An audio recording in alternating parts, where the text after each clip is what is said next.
Well, I think that's a good question. I think people ask always the question, what's effective in advertising, what's working, what's not working. Traditional advertising, not or finished.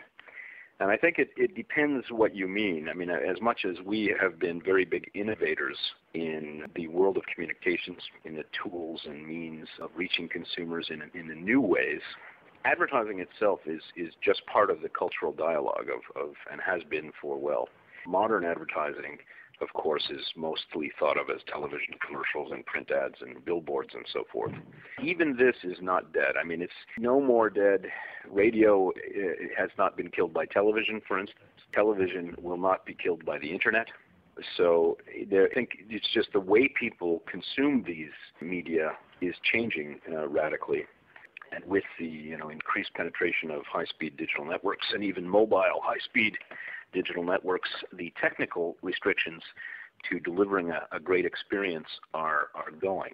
What that means, it goes back to the very origins of storytelling, which is that great ideas, well told, are going to win at the end. And it gets back to really that at its core. It's not about a form of medium, not about television or not television, for instance. We still do some very, very good, and I would add extremely effective television advertising. Television is still a tremendous means to touch an enormous number of people in a short period of time.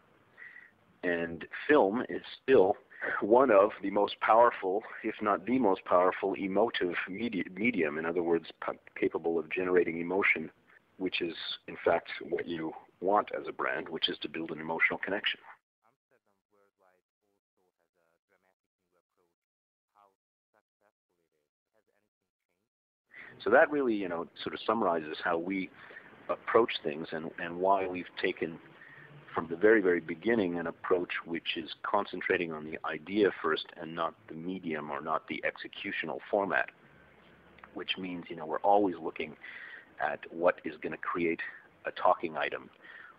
Is this campaign for product X or brand Y, is it really worth talking about it? And no bullshit, if we weren't in the advertising business sitting around the table at night with our friends, would we talk about this thing? And that's the filter we put it through before we propose anything to our clients.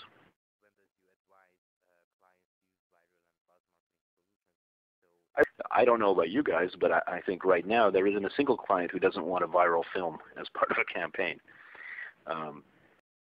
So clients have to be careful nevertheless. I mean, it's not a magic bullet. It has to be actually really good, and if it's going to be on the internet, it has to be much edgier than something you'd just see on television. So you have to take a bigger risk and be prepared to take that risk.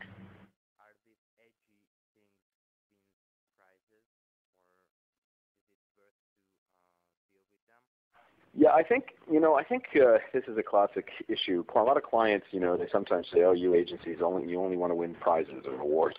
You know what? There's some truth to that, but who doesn't? Who doesn't want to be the best and recognized to be the best? That said, the thing that's important to note, and this has been studied in detail by independent sources, is there is a linkage between creativity and effectiveness. So more creative work is typically more memorable, which means it's more effective for the brand in question. So talking about clients, how do you stay interesting to clients? What do you think, what's your key to success? Clients don't care about agencies. They care about themselves and their business results. And clients want work that brings them results. The purpose of a brand is to sell more product, to deliver results for shareholders. That's what branding exists for. It's not an artistic endeavor for its own sake. We're lucky enough to be working in a business where people pay us to be creative. When our clients choose us, they know that we understand that as business people as well as creative people. And so if you want to be successful with your clients, get to know them as well as they know themselves inside and out, and you'll be an indispensable partner to them. And I think that's what they're looking for.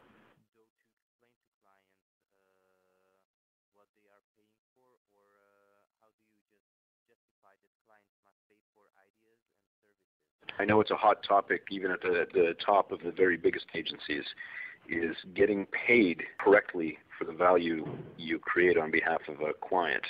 and their business and brand. That doesn't just mean getting paid for the hours you may put in on a particular task. We're not a taxi service, if you know what I mean. The creative business is not a linear path where, if you give me a problem, I can guarantee you in 72 hours or 3 months, in fact, that I'm going to have a specific solution. It doesn't work that way. So this is actually important for anybody who's on the agency side of the business, which is that they should pick their clients carefully. They should seek out clients who have an appreciation for branding, that branding is not a magic pill, that it has to work together in partnership with other areas of a business, with sales, with all of the parts of a business, but that if they do good work together with those clients, the smart ones are willing to pay for it. But you have to be disciplined. You have to set out and agree clearly before you start the work and put it in writing that you have an agreed statement of work, in other words, a description of what it is you're actually going to deliver on behalf of a client, and how much you expect to be paid for it. And you ought to be ready to explain, what your cost structure is and why you're, charging a certain amount. But that's kind of the basics of it. You should also keep in mind that what you're providing ought to include a consideration of the intellectual property that you're transferring to a client. And if you're doing things for them that actually generate revenues over and above the task at hand, in every industry, in every creative industry, getting paid properly for the creative product is a big subject.